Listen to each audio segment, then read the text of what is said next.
I'm the director of the Dillsburg Area Public Library, a member of York County Libraries, and I am going to be talking to you a little bit about some ghost stories from York County, Pennsylvania, and one or two across the river as well. I always like to lead this kind of program off with a disclaimer of it doesn't really matter whether you believe in ghosts or not to be able to enjoy the stories behind them. Generally, ghost stories have an interesting story behind them. I always like to say truth is stranger than fiction, and whether the story is true or not, it doesn't really matter. It just make interesting stories, no matter how you choose to look at it. And if you learn something along the way and maybe get a little scared at some of these and get in the spirit of Halloween, which is coming up soon, all the better. But personally, I don't really believe in ghosts. I don't really not believe in ghosts. But again, I like the stories behind them. And to me, that's the important thing. South Central Pennsylvania has certainly plenty of ghost stories. Eastern Pennsylvania certainly has plenty of ghost stories, whether it's Fort Mifflin, Eastern State Penitentiary, the Hand on the Wall at the Carbon County Jail, Gettysburg, the Fulton Opera House, Carlisle Barracks. There's plenty of places in the general area that are fairly well known for its ghost stories, including some here in York County, and I'm going to go over some of those with you now. So let's get started.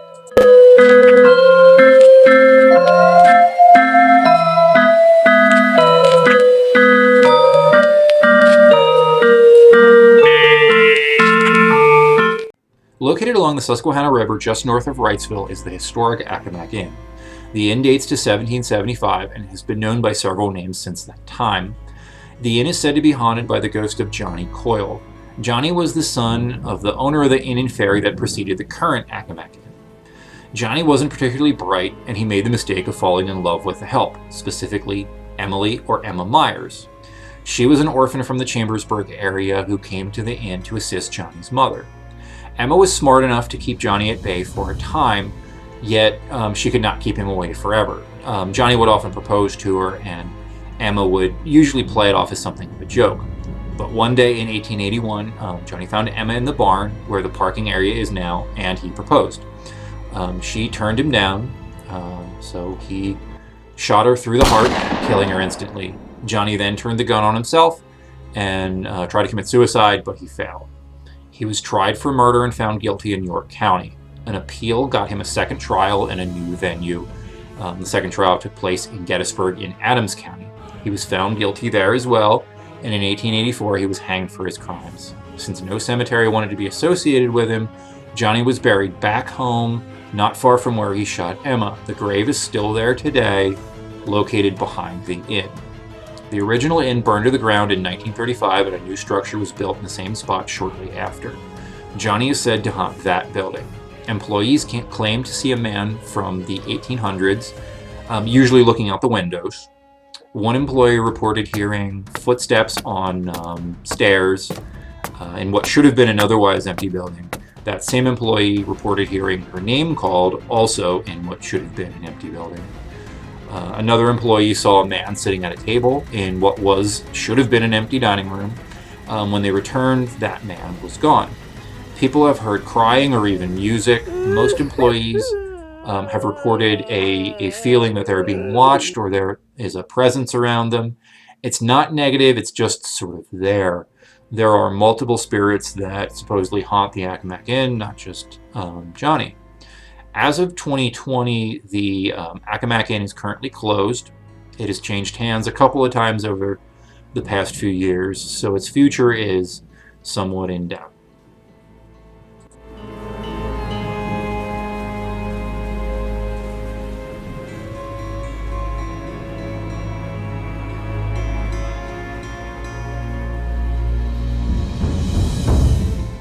There's a gravity hill near Lewisberry at Pleasant View Road and State Route 177.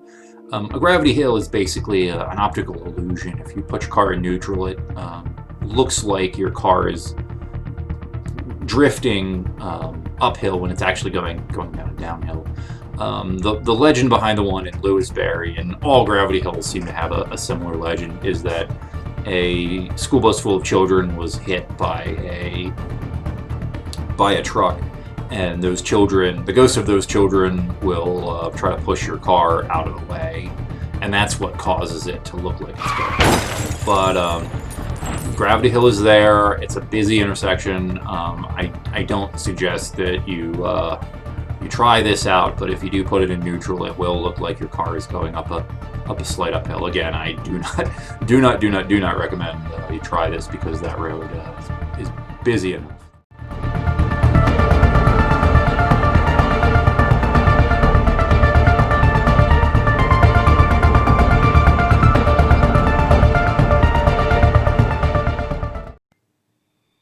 Old prisons seem to be something of a magnet for paranormal activity, and the old York County Prison on Chestnut Street seems to be no exception to that rule.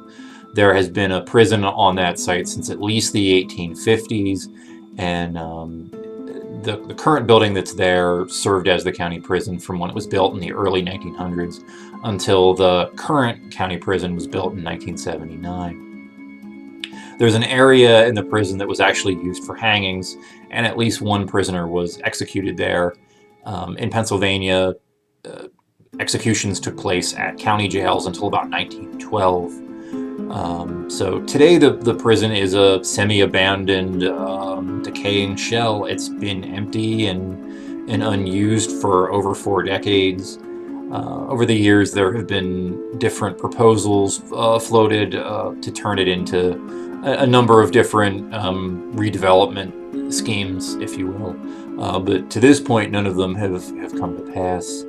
The prison itself is said to be haunted by the ghosts of former inmates, as most former prisons seem to be. There's really no particular story per se, just people feel like they're being watched inside, and you feel like there's inmates following them around. You can smell cigarette smoke, things like that. But it is an old haunted prison, and it certainly looks like it would be haunted.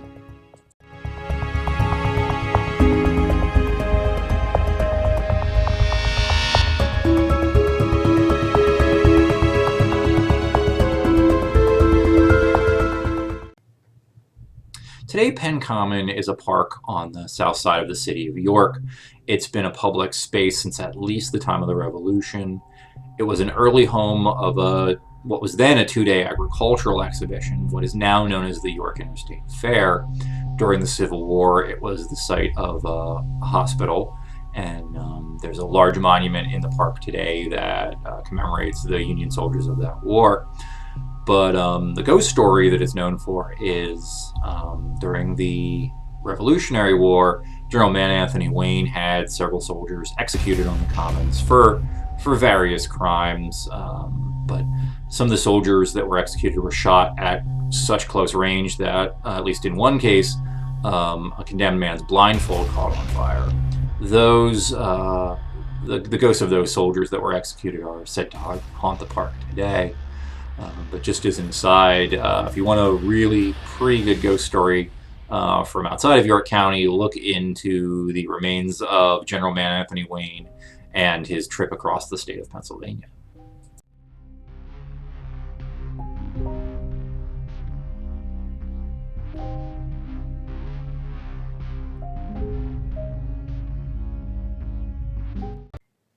Chickies Rock rises over 200 feet above the Susquehanna River between Columbia and Marietta in Lancaster County. It's just across the river from York County. It was an early industrial center during much of the 19th and early 20th century. There were canals, railroads, and industrial activity squeezed between the rock face and the river itself. There's a number of different ghost stories attached to that area, including those of a witch's curse and buried treasure. So Chickies Rock's got its own version of a lover's leap story. Basically, there was an Native American couple that was at the top of the rock one day. The warrior had just returned from a recently difficult battle and was there to tell his girlfriend, express his feelings for her. So they were up at the top of the rock. The Indian maiden told her would-be beau that she had actually fallen in love with a recently arrived white settler while he was out fighting this particularly difficult battle. So the Indian warrior attacked her. The white settler was nearby, just to make sure things didn't go bad, which clearly they did. The Indian warrior stabbed the white settler, threw his body off the cliff, grabbed the maiden, and he jumped off the cliff. Since that time, the Indian warrior has been seen at the bottom of Chickies Rock, and the settler, the white settler, has been seen wandering around the top of the rock. Not too far from the cliff face itself, about a mile away, is an old railroad tunnel. You can still access it today via the Northwest River Trail.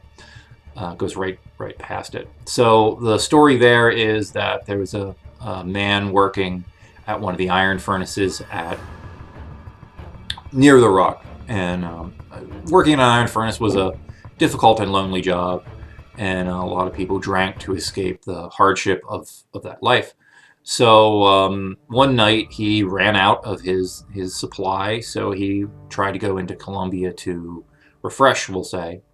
So he got in his buggy and started going down the railroad tracks. Route 441 wasn't there. There really wasn't a better way to get to Columbia from where he was. So he was going along the tracks, and when he got to the tunnel, he went in one end, and a train went in the other direction. And as you can probably tell, he did not survive that encounter. To this day, there is spookiness around that tunnel. A figure is often seen in that area by railroad workers. There's still a rail line in that area, though it doesn't actually go through the tunnel. Langston County Park Rangers have heard voices in the area when no one else is around. There is a farmhouse in what used to be a part of the county park until a few years ago. Lancaster County deeded it to a local municipality, so it's now a municipal park. It's a farmhouse that dates to 1734. An early tenant of that property was a man by the name of Colonel Hendrickson. His ghost is said to haunt that property. The legend is that the colonel had strung some wire between trees in the area to keep Native Americans from raiding his property. They would come in and steal things.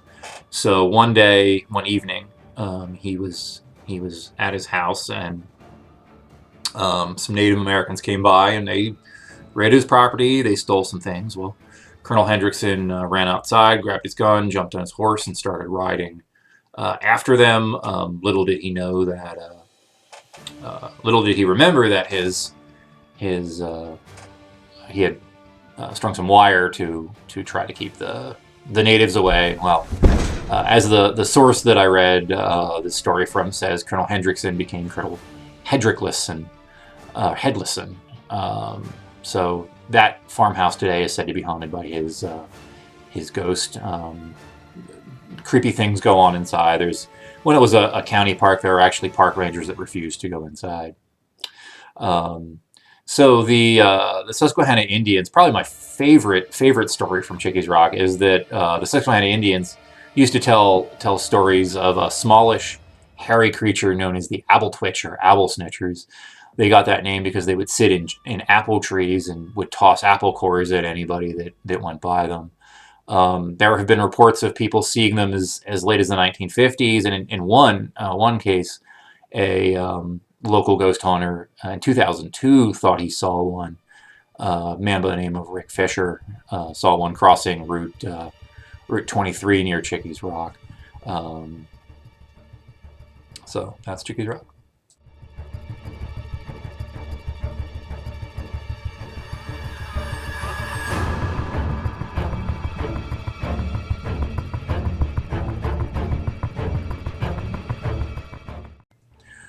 The story of the Seven Gates of Hell is urban legend at its finest.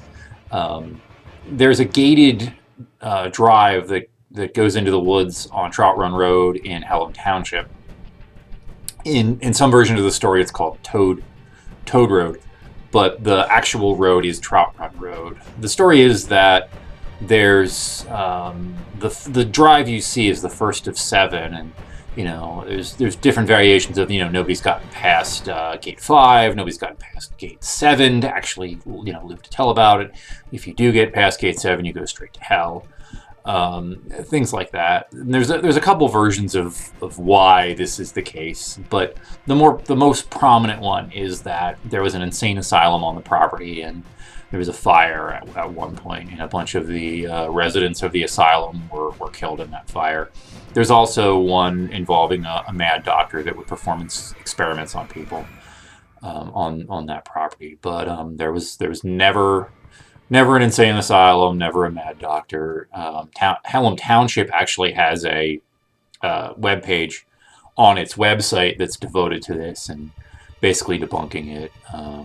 So the first gate was put up to keep trespassers out, which is what what gates at driveways are usually for. So this is private property, and as with any other private property, I would say, do not go there without permission.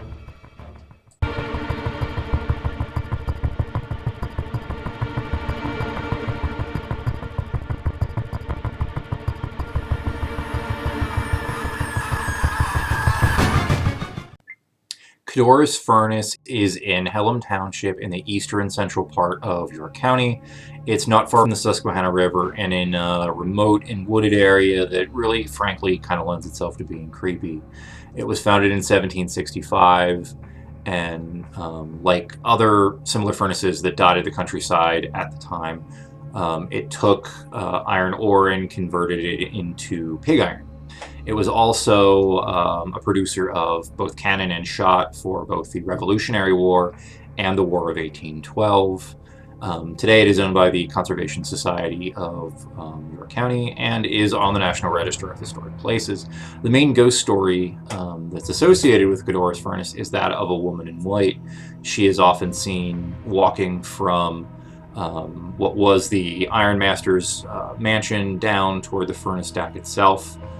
Nobody knows why. Nobody knows exactly why she is there. It is also unknown whether it is related to another legend associated with the furnace. One of the last Ironmasters was known as something of a hard man. He was known to pay his workers out the kitchen window of the Ironmaster's mansion. And if workers got out of line, he would have them thrown in the basement of the mansion. I guess that was labor relations at the time. And again, nobody knows if those two are related or why the woman in white is seen in the area, but I guess there's always possibility.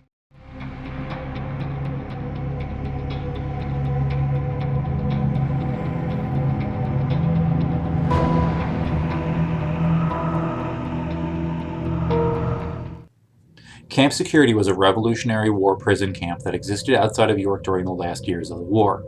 Parts of the land that it is thought the camp once occupied are preserved in Spring and Sperry Township today.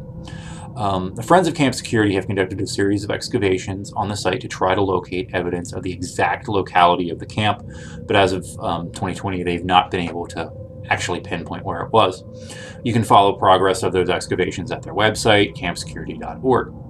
The camp itself housed British prisoners captured at the Battle of Saratoga in 1777. These prisoners were moved around a bit as the war ebbed and flowed before ending up in York in 1781. The camp itself was fairly lenient. This was the last years of the war. Prisoners were allowed to live with their families outside of the camp and were even allowed to go into the local community. Prisoners were generally happy with life in the camp. Not everything was perfect, though. Some prisoners were out in the community one evening and they shot and wounded a local man. They were put on trial and hanged. A smallpox epidemic killed many in 1782 and 1783. They're buried in a small cemetery near a creek that runs through the property. These graves were supposedly robbed by doctors in the 1880s as they were looking for specimens to experiment on. Ghostly activity has been seen in the area where the former camp is believed to be.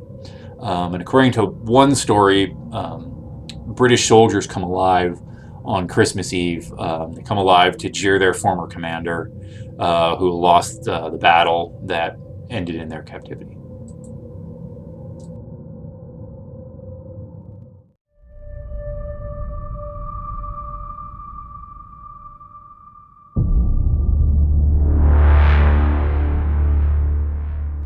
One of the more famous ghost stories in South Spencer, Pennsylvania, and indeed one of the more famous crimes, is the Hex Hollow murder of 1928. It's arguably the most famous murder in York County history, as well as its most noted haunted site. So Pennsylvania Dutch culture is known for its superstition, if you want to call it that. Things like hex signs on barns or eating pork and sauerkraut for good luck on New Year's Day are examples of this. Another example is a form of German folk healing called powwowing. People went to powwow practitioners or powwow doctors for things like good luck charms or to cure ailments.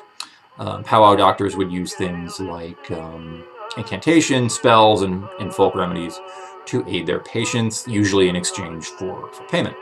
So John Blymeyer was a powwow doctor, but he wasn't a very profitable one. He failed to make a living at his chosen craft and had to take work in a cigar factory to make ends meet. Blymeyer thought this was below his station. He always thought he was destined for great and important things, but he just couldn't achieve his goal. He actually came to the conclusion that someone must have placed a curse on him and was trying to find who had done so. He eventually sought out the advice of another powwow doctor, a woman from Marietta in Lancaster County known as the River Witch, Nellie Knoll. Knoll told Blymeyer that a man by the name of Nelson Rehmeyer, also a powwow practitioner, had placed a spell on him, and the only way to break the spell was to get a hold of his spell book, The Long Lost Friend, which was a common spell book, and burn it, and also to get a hold of a lock of Rehmeyer's hair and bury it 8 feet underground. Nelson Rehmeyer is somebody who could fairly be described as a friendly but solitary man. He lived in an area of York County known as Rehmeyer's Hollow, as had several generations of his family beforehand. The area today is close to Spring Creek Valley County Park in southern York County. Rehmeyer was married, but he had separated from his wife, who lived close by but not with Nelson. So to help him achieve his ends of breaking the curse, Blymeyer had enlisted the help of 2 accomplices. John Curry and Wilbur Hess were both teenagers when they met Blymeyer. Curry worked in the same cigar factory and actually introduced Blymeyer to the Hess family. Both men idolized Blymeyer. They gave him both the adulation and the respect that he felt he had long deserved. So it didn't take a whole lot to convince these two that they were also cursed and they should help Blymeyer break the spell. So on November 27, 1928, Blymeyer and Curry called on an unsuspecting Rehmeyer. The 2 powwow practitioners knew each other, Blymeyer and Rehmeyer, that is, and they visited long into the night. So late, in fact, that Rehmeyer invited his guests to spend the night and just leave the next morning, and that's what they did. So the following night, November 28th, they returned. This time, they took Hess with them. The 3 men didn't necessarily mean to murder Blymeyer, but that's how things ended up. They surprised the man and ended up beating him over the head with a piece of firewood. They couldn't find his spellbook, so to try to cover their tracks and destroy the spellbook, they ended up setting the body and the house on fire, and they went about their way. They did not see killing Rehmeyer as murder. They saw it as self-defense. Basically, they were cursed, and they were trying to break that curse. But unfortunately for them, they were caught, because on the first night when they visited, they first stopped at Rehmeyer's wife's house and inquired as to their intended victim's whereabouts, and it didn't take the authorities too long to piece the clues together. So all 3 men were tried in early 1929 and were convicted of murder and served a prison sentence, and eventually were released. Hess and Curry served about a decade, and Blymeyer served a bit over 20 years. The trials themselves were an international sensation in their day. People worldwide were riveted by the idea that there were still witches, and there were people who believed in these superstitious things in the roaring and modern 1920s in York County, Pennsylvania. So the home is still there, and it's still owned by the Rehmeyer family. Although damaged, the attempt to burn it down failed, and the crime scene was discovered by some neighbors of Nelson's a few days after the fact. The house in the whole hollow quickly gained a reputation as being haunted. Rehmeyer's spirit is allegedly seen and felt in the area, especially close to November 28th, the anniversary of his murder. I would say that the house and the property is private property, and please do not trespass.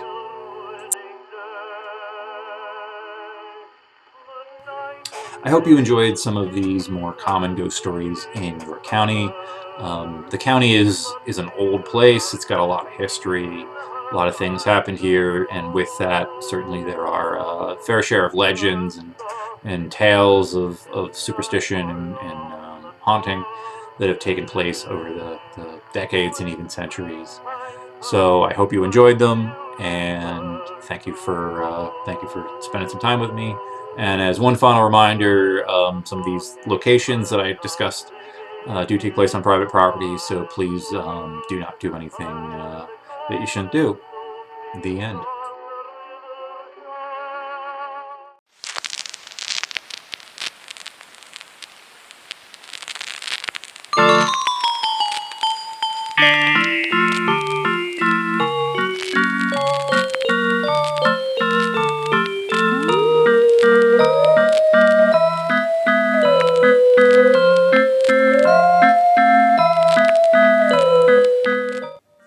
It's been a couple of days since I filmed the York County Hauntings program that I do, and I thought I'd follow up with some of the sources that I use to research and produce the program.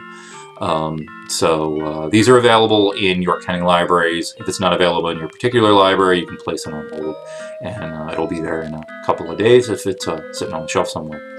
So first item I used was a documentary called Hex Hollow. It's about 75 minutes. It was produced in 2015. It's obviously about the Rehmeyer murder of 1928. It's pretty good. I do recommend it. The following books I unfortunately don't have physical copies of here right now, but I do recommend The Big Book of Pennsylvania Ghost Stories by Patty Wilson and Mark Nesbitt. Mark Nesbitt's the author of the, I think it's 7-volume now, Ghosts of Gettysburg series. And Big Book is really my go-to for anything ghost story related in Pennsylvania. It covers all the major bases throughout the state. I also recommend, if you're interested in true crime, specifically in York County, Murder and Mayhem in York County by Joe Kress. Joe's a York County resident. He's written, I think it's something like 8 or 9 books by now. A lot of them are on the history of Cumberland County, but this one's pretty good if you're looking for information on some of those crimes that took place here in York County. And final book that I would recommend is Weird Pennsylvania by Matt Lake, and it does what it says. It covers some of the weird things, including ghost stories that have taken place in the Commonwealth of Pennsylvania. Again, these are available. All of them are available in York County libraries. If it's not in your library, just put it on hold.